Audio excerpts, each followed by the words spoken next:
In this section on uneven surfaces, I want you to consider three main principles to keep in mind.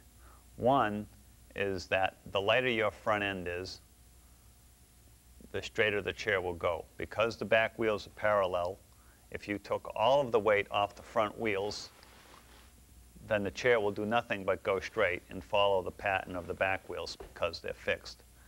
The heavier the front end is, the more it will tend to follow the contour of the road.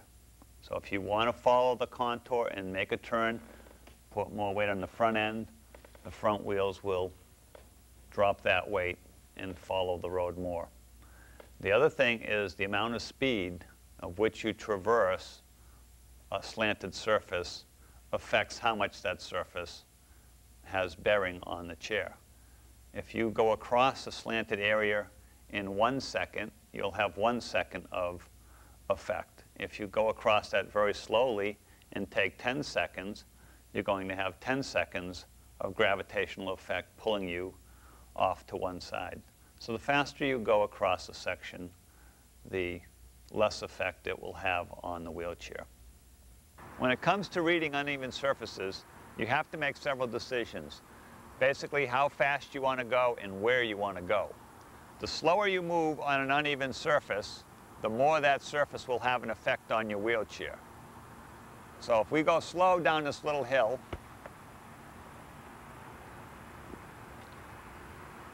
you can see that the low spot of the sewer is affecting the ball greatly.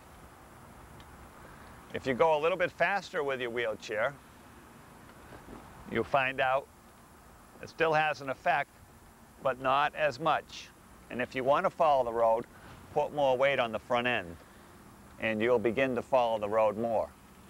So if you don't want to follow the curve, put the weight on the back end. The basic thing to remember, if you want the chair to go straight, put the weight on the back end. The back wheels are parallel and fixed. They won't follow the road as much as the front wheels do. So if I came out of here and say I wanted to wheel over to the other building across the way, I would try to have a little bit of speed up and lean backwards. Now the hole is not affecting me as much.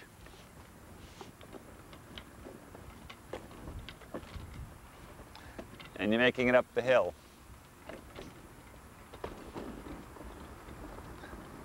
With even more speed, it's even better. And if you're coming across this way, just let the hill pull you along and only wheel with one arm. But try to keep yourself moving. The faster you're moving, the less effect the slanted sidewalk will have on your wheelchair. And keep your weight back. If you want to go straight on a slanted sidewalk like this, lean way back, and the chair will basically go straight.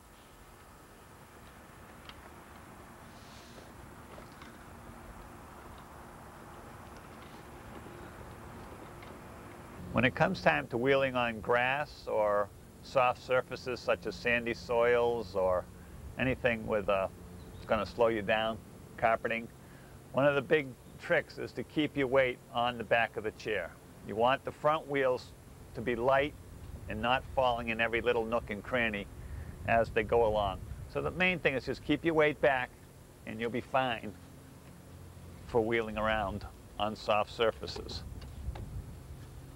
One little trick when it comes to slanted sidewalks is to put your uphill wheel on the grass if you can, and this will keep you going straight.